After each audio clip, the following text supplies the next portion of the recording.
Today, we're going to talk about a really cool new way of thinking about AI.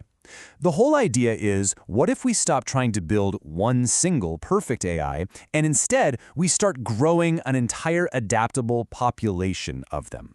It's a strategy that's inspired by, well, the most successful system we know, nature itself. So, the researchers behind this kick things off with a pretty simple thought experiment. Just imagine for a second, what if everyone was exactly the same? I mean, same thoughts, same skills, same everything. Would we have any innovators, any artists? Probably not, right? A world without variety is a world that can't adapt. It's just fragile. And that's where this idea comes in. Nature never bets on just one perfect creature. Nope.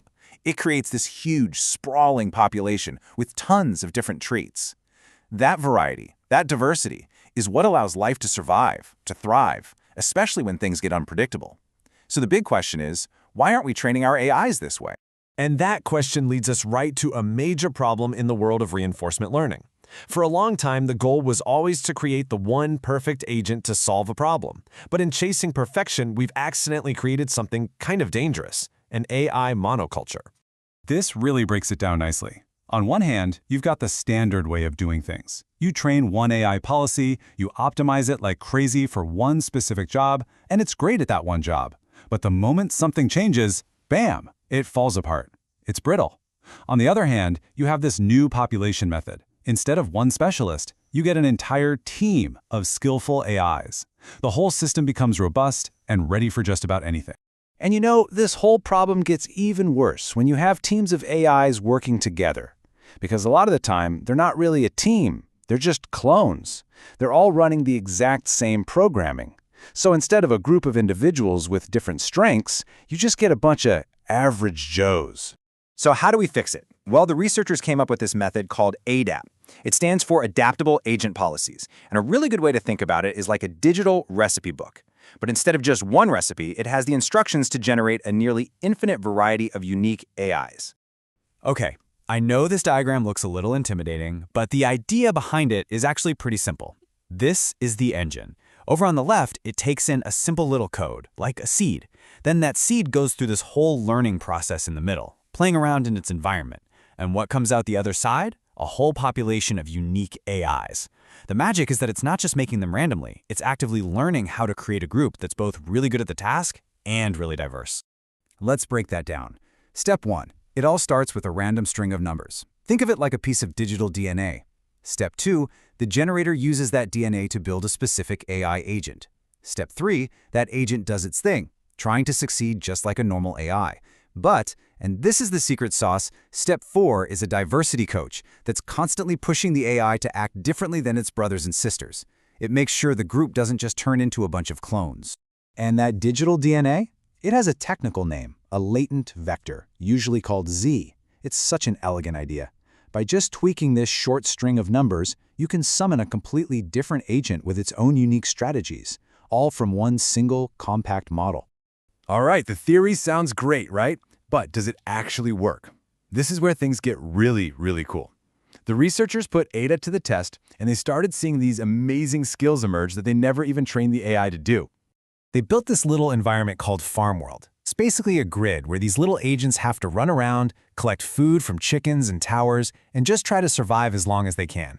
It's the perfect little sandbox to see if different survival strategies would pop up on their own.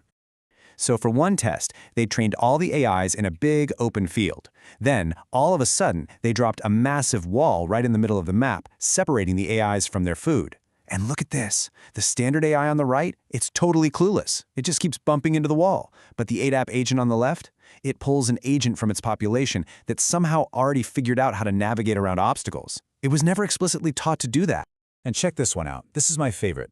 They made the food really valuable, but also really slow to grow back. The standard AI just runs around, eats everything it can, and then starves to death. But one of the ADAP agents developed a strategy of patience. It literally waits until its health is super low before it eats, basically rationing the food to survive longer. This wasn't programmed, it emerged, just from the pressure to be different and to succeed. And the numbers totally back this up. In that wall test, the ADAP agents just had more health at the end. But the patience test, that's the mind blower. The ADAP agent survives so much longer, all because they discovered this sophisticated strategy that the perfect, single-minded AI could never even dream of.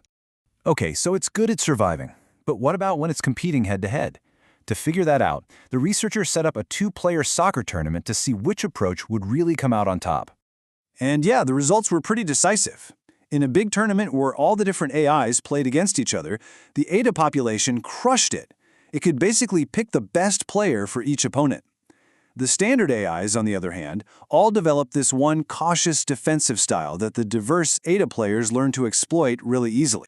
And this is really the key. None of these amazing skills, getting around walls, being patient, inventing new soccer plays, none of it was programmed in. The researchers themselves say that these were all emergent behaviors.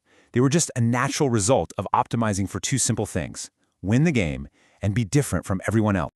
This is all amazing to see in a simulation, but let's zoom out. What does this actually mean for the future of AI in the real world? Well, the advantages are huge. First off, you get AI that's way more robust.